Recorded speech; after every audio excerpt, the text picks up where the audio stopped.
ಅವರು ಖರ್ಚಾಗೋದು ಸುಳ್ಳೇನಲ್ಲ. ಈಗ ಅಲ್ಲಿ ಹಲವು ಸಲ ಚರ್ಚೆನೂ ಮಾಡಿದೆ ಇದನ್ನು.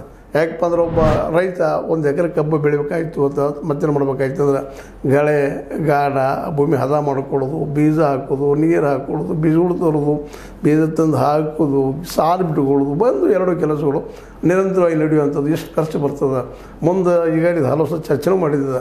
ಆ 3 ಕಸ ಅಥವಾ 4 ಕಸಗಳು ತೆಗೆಸೋದು, ಆಮೇಲೆ ಮತ್ತೆ ರೌದಿ ತೆಗೆಸುವಂಥದ್ದು, ಬೆಳೆ ಬಂದ ಮೇಲೆ ಒಂದು ವರ್ಷ 11-12 ತಿಂಗಳದಾಗ್ತದೆ. ಅಲ್ಲಿ ತನಕ ಅದು ಹಿಡ್ಕೊಳ್ಳೋದು, ನೀರು ಹಾಸ್ಕೊತ ಹೋಗುವಂಥದ್ದು ಖರ್ಚು ತೆಗೆದಾಗ 4,000-5,000 ರೂಪಾಯಿ ಖರ್ಚು ಬರೋದು. ಇನ್ನು ಹೆಚ್ಚು ಬರ್ತದೆ, ಕಡಿಮೆನೇ ಬರೋದಿಲ್ಲ. ಆದರೂ ಇವ್ರು ಕೊಡ್ತಾರೆ ಅಷ್ಟ. ಅದಕ್ಕೆ ಇವತ್ತು ಇವರು ಸಹಿತ ಇವತ್ತೇನು ರೈತರ ಸಲುವಾಗಿ ಒಂದು ಏನು ಕಾಳಜಿ ವಹಿಸಿ ಇವತ್ತೆಲ್ಲರೂ ಮಾತಾಡಿದ್ದಾರೆ. ಇವತ್ತು ರಮೇಶ್ ಕತ್ತಿಯವರಾಗಿರ್ಬೋದು, ಬಾಲಚಂದ್ರ ಜಾರಕಿಹೊಳಿ ಅವರಾಗಿರ್ಬೋದು, ನಮ್ಮ ಸತೀಶ್ ಜಾರಕಿಹೊಳಿ ಅವರಾಗಿರ್ಬೋದು, ಅದೇ ಕಾಲಕ್ಕೆ ನಮ್ಮ ಜೊಲ್ಲೆ ಅವರಾಗಿರ್ಬೋದು, ಇವರೆಲ್ಲ ಶುಗರ್ ಫ್ಯಾಕ್ಟ್ರಿ ಇದ್ದಂಥವ್ರು. ಮುಂದೆ ನಮ್ಮ ಪ್ರಭಾಕರ್ ಕೋರೆ ಅವರಾಗಿರ್ಬೋದು, ಈಗ ಲಕ್ಷ್ಮೀಬಾಯಿ ಹೆಬ್ಬಾಳ್ಕರ್ ಅವರು ಶುಗರ್ ಫ್ಯಾಕ್ಟ್ರಿಗಳಿದ್ದಾವೆ. ಮತ್ತು ಈಗ ಒಂದು ಹೊಸ ಫ್ಯಾಕ್ಟ್ರಿ ಹಿಡ್ಕೊಂಡಿದ್ದಾರೆ. ಎಲ್ಲರೂ ಅನೇಕರಿದ್ದಾರೆ. ಎಲ್ಲರೂ ಈ ಶುಗರ್ ಲಾಬಿ ಮಾಡುವಂಥವ್ರು. ಇವ್ರು ಯಾಕೆ 3,500 ಕೊಡಬಾರ್ದು ಇವರಿಗೆ? ಪಾಪ ಇವತ್ತು ಅವರು ಸಂಕಟದಿಂದ ಚೀರ್ತಾ ಇದ್ದಾರೆ ರೈತರು.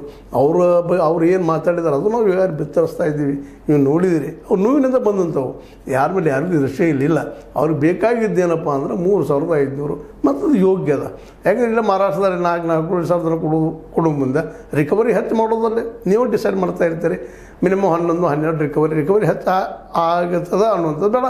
ಅವ್ರ ಕಡೆಯಿಂದ ಮತ್ತು